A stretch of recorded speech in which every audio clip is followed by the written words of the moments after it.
என்னடா இது நம்ம எவ்வளவோ ட்ரை பண்ணுறோம், ஆனால் 1% கூட நம்மளால் ஒரு சேஞ்சை ஃபீல் பண்ண முடியலையே, நம்ம மாற்றிக்க முடியலன்னு நினச்சிட்டு இருக்கீங்களா? அப்போ நான் சொல்கிறேன், இந்த 4 விஷயத்த உங்களை சுற்றி செக் பண்ணுங்கள். First, wrong commitments. For example, நம்ம ரெடி ஆகாத, நம்ம அஃபோர்ட் பண்ண முடியாத சில விஷயங்களுக்கு எஸ் சொல்லி கமிட் ஆகிறது. செகண்ட், ஒரு ரெகுலர் ரொட்டீன் இல்லாமல் சும்மாவே இருக்கிறது. Third, obsessed with the loved ones. நீங்கள் ஒரு ரிலேஷன்ஷிப்பில் இருக்கீங்க அப்படின்னா ஓகே, பட் 24 மணி நேரமும் அவங்க உங்கள் கூடயே இருக்கணும். அவங்க இல்லைன்னா நீங்கள் இருக்க முடியாது அப்படிங்கிற உங்களுக்கு தாட் இருந்துச்சு அப்படின்னா நீங்கள் ஒரு பிரேக் எடுக்கணும். லாஸ்ட் ஒன், உங்களை சுற்றி இருக்கிற அட்மாஸ்பியரை நீங்கள் செக் பண்ணணும். ஃபார் எக்ஸாம்பிள், நீங்கள் இருக்கிற அட்மாஸ்பியர் தான் நீங்கள் எவ்வளோ பவர்ஃபுல் அப்படிங்கிறத உங்களுக்கு ஞாபகப்படுத்திகிட்டே இருக்கும். நான் இப்போ ஏதாவது ஒரு விஷயம் ஸ்டார்ட் பண்ணுறேன் அப்படின்னா நான் தனியாக ஸ்டார்ட் பண்ணால் தான் எப்போவுமே பெட்டராக ஃபீல் பண்ணுவேன். அதுக்கப்புறம் தான் ஒரு டீமை பில்ட் பண்ணுறதை பற்றி யோசிப்பேன்.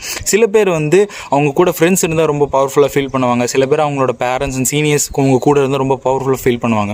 ஸோ நீங்கள் யார் கூட இருந்தால் ரொம்ப பவர்ஃபுல்லாக ஃபீல் பண்ணுவீங்களோ அந்த அட்மாஸ்பியரில் அதிகமாக டைம் ஸ்பெண்ட் பண்ணி ஏதாவது ப்ரொடக்டிவாக பண்ணுறதுக்கு ட்ரை பண்ணுங்கள். சேஞ்சுங்கிறது ஒரே நாளில் நடக்கக்கூடிய விஷயம் கிடையாது, அது ஒரு ப்ராசஸ். ஸோ அந்த ப்ராசஸ் நடக்கிற வரைக்கும் நம்ம ட்ரை பண்ணிகிட்டே தான் இருக்கணும்.